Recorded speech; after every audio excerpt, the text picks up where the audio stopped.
ಮುಂಬೈ ವಿಮಾನ ನಿಲ್ದಾಣಕ್ಕೆ ಫಿಲಿಪೈನ್ಸ್ನ ಮನಿಲಾದಿಂದ special flight ಬಂದಿಳಿದಿದೆ. ಈ ವಿಮಾನದಲ್ಲಿ 241 ಭಾರತೀಯರು ತಾಯ್ನಾಡಿಗೆ ಮರಳಿದ್ದಾರೆ. ವಿದೇಶದಿಂದ ಬಂದವರಿಗೆ ವಿಮಾನ ನಿಲ್ದಾಣದಲ್ಲಿ ಆರೋಗ್ಯ ತಪಾಸಣೆಯನ್ನು ಮಾಡಲಾಗ್ತಾ ಇದ್ದು ಥರ್ಮಲ್ ಸ್ಕ್ರೀನಿಂಗ್ ಟೆಸ್ಟ್ ಮಾಡಲಾಗಿದೆ. ಸರ್ಕಾರದ ನಿಯಮದಂತೆ ಅವರನ್ನ ಕ್ವಾರಂಟೈನ್ ಮಾಡಲಾಗುತ್ತೆ. ಸೊ ಎಲ್ಲಾ ಕಡೆ ಏರ್ಪೋರ್ಟ್ ನಲ್ಲೂ ಕೂಡ ಇದೇ ತರ ಸಿದ್ಧತೆಗಳನ್ನು ಮಾಡ್ಕೊಂಡಿರೋದು. ಫಸ್ಟ್ ಬಂದ ತಕ್ಷಣ ಅವರಿಗೆ ಥರ್ಮಲ್ ಸ್ಕ್ರೀನಿಂಗ್ ಮಾಡ್ತಾರೆ, ಮತ್ತೆ ಅಲ್ಲೇ ಒಂದಿಷ್ಟು ಬೇಸಿಕ್ ಚೆಕ್ ಏನಿದೆ ಅದನ್ನೆಲ್ಲ ಮಾಡ್ತಾರೆ, ಟೆಸ್ಟ್ಗಳನ್ನು ಮಾಡ್ತಾರೆ. ಸೊ ಅದಾದ್ಮೇಲೆ ಅವರನ್ನ ಕ್ವಾರಂಟೈನ್ ಮಾಡೋದಕ್ಕೆ ಹೋಟೆಲ್ಗಳಿಗೆ ರವಾನೆ ಮಾಡ್ತಾ ಇದ್ದಾರೆ. ಆ ತಯಾರಿಗಳಲ್ಲಿ ಈಗ ಬೇರೆ ಬೇರೆ ಏರ್ಪೋರ್ಟ್ನಲ್ಲಿ ಸಿಬ್ಬಂದಿ ನಿರತರಾಗಿದ್ದಾರೆ.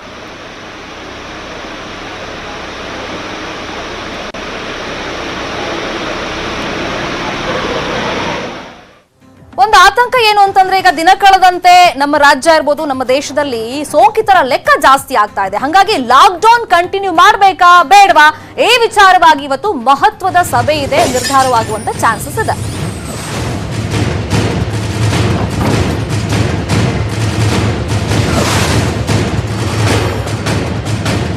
ಲಾಕ್ಡೌನ್ ಅನ್ನ ಮುಂದುವರಿಸಬೇಕಾ ಬೇಡವಾ ಆ ವಿಚಾರವಾಗಿ ಇವತ್ತು ಪ್ರಧಾನಿ ನರೇಂದ್ರ ಮೋದಿ ಅವರು ಮಹತ್ವದ ಮೀಟಿಂಗ್ ಅನ್ನು ಕೈಗೊಳ್ತಾರೆ. ಮಧ್ಯಾಹ್ನ 3 ಗಂಟೆಗೆ ಎಲ್ಲಾ ರಾಜ್ಯಗಳ ಮುಖ್ಯಮಂತ್ರಿಗಳ ಜೊತೆಯಲ್ಲಿ ವಿಡಿಯೋ ಕಾನ್ಫರೆನ್ಸ್ ಮುಖಾಂತರ ಆಯಾ ರಾಜ್ಯದಲ್ಲಿ ಸ್ಥಿತಿಗತಿ ಏನಿದೆ, ಸೊ ಲೆಕ್ಕ ಇರ್ಬೋದು, ಸೋಂಕಿತರ ಸಂಖ್ಯೆಯಲ್ಲಿ ಈಗ ಏರಿಕೆ ಆಗ್ತಿರೋದಿರ್ಬೋದು, ಮತ್ತೆ ಸ್ಥಿತಿಗತಿ ಇರ್ಬೋದು, ಮತ್ತೆ ಲಾಕ್ಡೌನ್ ಸಡಿಲಿಕೆ ಮಾಡಿದ ಮೇಲೆ ಏನೆಲ್ಲ ಆಗಿದೆ, ಮತ್ತೆ ಆರ್ಥಿಕ ಪರಿಸ್ಥಿತಿ ವಿಚಾರವಾಗಿ ಈ ಎಲ್ಲ ವಿಚಾರವಾಗಿ ಮಹತ್ವದ ಮಾಹಿತಿಯನ್ನು ಸಂಗ್ರಹ ಮಾಡುತ್ತೆ ಕೇಂದ್ರ ಸರ್ಕಾರ. ಅದಾದ್ಮೇಲೆ ಒಂದು ಡಿಸಿಷನ್ ಅಂದ್ರೆ ಲಾಕ್ಡೌನ್ ವಿಚಾರವಾಗಿ ಸಡಿಲಿಕೆಯನ್ನ ಮತ್ತೆ ಮಾಡಬೇಕಾ ಅಥವಾ ಮತ್ತಷ್ಟು ಕಟ್ಟುನಿಟ್ಟಿನ ಲಾಕ್ಡೌನ್ ಅನ್ನ ಜಾರಿಗೆ ತರಬೇಕಾ ಈ ವಿಚಾರವಾಗಿ ಕೇಂದ್ರ ಸರ್ಕಾರ ನಿರ್ಧಾರವನ್ನ ಕೈಗೊಳ್ಳುತ್ತೆ. ಹಾಗಾಗಿ ಲಾಕ್ಡೌನ್ ಭವಿಷ್ಯದ ಬಗ್ಗೆ ಸಿಎಂಗಳ ಜೊತೆಯಲ್ಲಿ ಇವತ್ತು ನರೇಂದ್ರ ಮೋದಿ ಅವರು ಮಹತ್ವದ ಒಂದು ವಿಡಿಯೋ ಕಾನ್ಫರೆನ್ಸ್ ಅಲ್ಲಿ ಚರ್ಚೆಯನ್ನ ಮಾಡ್ತಾರೆ. ಅದಾದ್ಮೇಲೆ ಲಾಕ್ಡೌನ್ 4.0 ಇರುತ್ತಾ ಅಥವಾ ಮತ್ತೆ ಸಡಿಲಿಕೆ ಮಾಡುತ್ತಾ, ಅಥವಾ ಲಾಕ್ಡೌನ್ ಮಾಡಿದ್ರೂ ಕೂಡ ಫಸ್ಟ್ ಮಾಡಿದ್ರಲ್ಲ ಕೇಂದ್ರ ಸರ್ಕಾರದ ವತಿಯಿಂದ ಲಾಕ್ಡೌನ್ ನಲ್ಲಿ ಎಷ್ಟು ಕಟ್ಟುನಿಟ್ಟಾಗಿ ಪಾಲನೆ ಮಾಡಬೇಕು ಅಂತ, ಸೊ ಅದೇ ರೀತಿ ರೂಲ್ಸ್ ಮತ್ತೆ ರೆಗ್ಯುಲೇಷನ್ ತರ್ತಾರ ಅನ್ನೋದನ್ನ ನೋಡ್ಬೇಕು.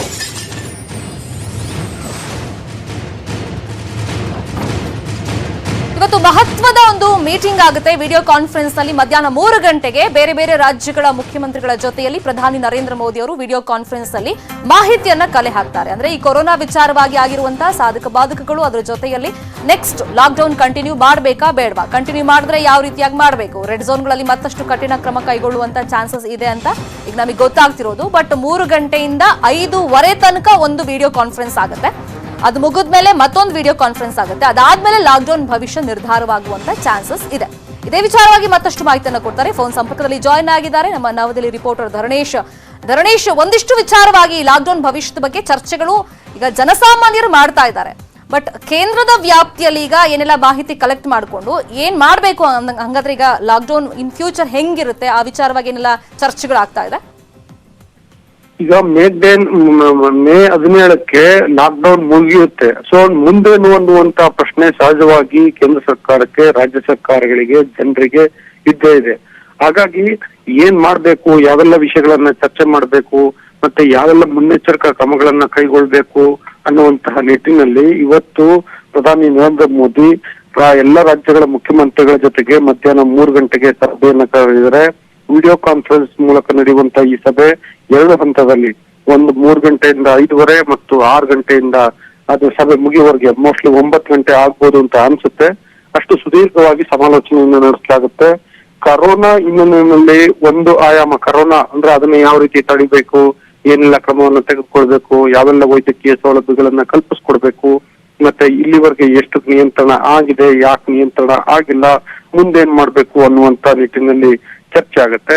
ಇನ್ನೊಂದ್ ಕಡೆ ಲಾಕ್ಡೌನ್ ಇಂದ ಆಗ್ತಿರುವಂತಹ ಪರಿಣಾಮಗಳೇನು, ದುಷ್ಪರಿಣಾಮಗಳೇನು, ಇಲ್ಲಿವರೆಗೆ ಲಾಕ್ಡೌನ್ ಕಂಟ್ರೋಲ್ ಇದ್ದಂತ ಸ್ಥಿತಿಯಲ್ಲಿ ದೇಶದ ಉತ್ಪಾದನಾ ವಲಯ ಹೇಗಿತ್ತು, ಆರ್ಥಿಕತೆ ಹೇಗಿತ್ತು, ಮತ್ತೆ ಲಾಕ್ಡೌನ್ ನಿಯಮಗಳನ್ನ ಸಡಿಲಿಸಿದ ಮೇಲೆ ಯಾವ್ಯಾವ ರೀತಿ ಬದಲಾಯಿತು, ಮುಂದೆ ಲಾಕ್ಡೌನ್ ನಿಯಮ ಸಡಿಲಿಸಿದ್ರೆ ಏನಾಗುತ್ತೆ, ಸಡಿಲಿಸದೆ ಇದ್ರೆ ಯಾವೆಲ್ಲ ದುಷ್ಪರಿಣಾಮಗಳು ಬೀರ್ತವೆ, ಮತ್ತೆ ಲಾಕ್ಡೌನ್ ನಿಯಮಗಳನ್ನ ಸಡಿಲಿಸೋದಾದ್ರೂ ಕೂಡ ಎಲ್ಲೆಲ್ಲಿ ಯಾವ್ಯಾವ ಸ್ವರೂಪದಲ್ಲಿ ಸಡಿಲಿಸಬೇಕು, ಯಾವ್ಯಾವ ಕ್ಷೇತ್ರಗಳಿಗೆ ವಿನಾಯಿತಿ ಕೊಡಬೇಕು ಅನ್ನುವ ನಿಟ್ಟಿನಲ್ಲಿ ಸುದೀರ್ಘವಾಗಿ ಸಮಾಲೋಚನೆ ನಡೆಯುತ್ತೆ.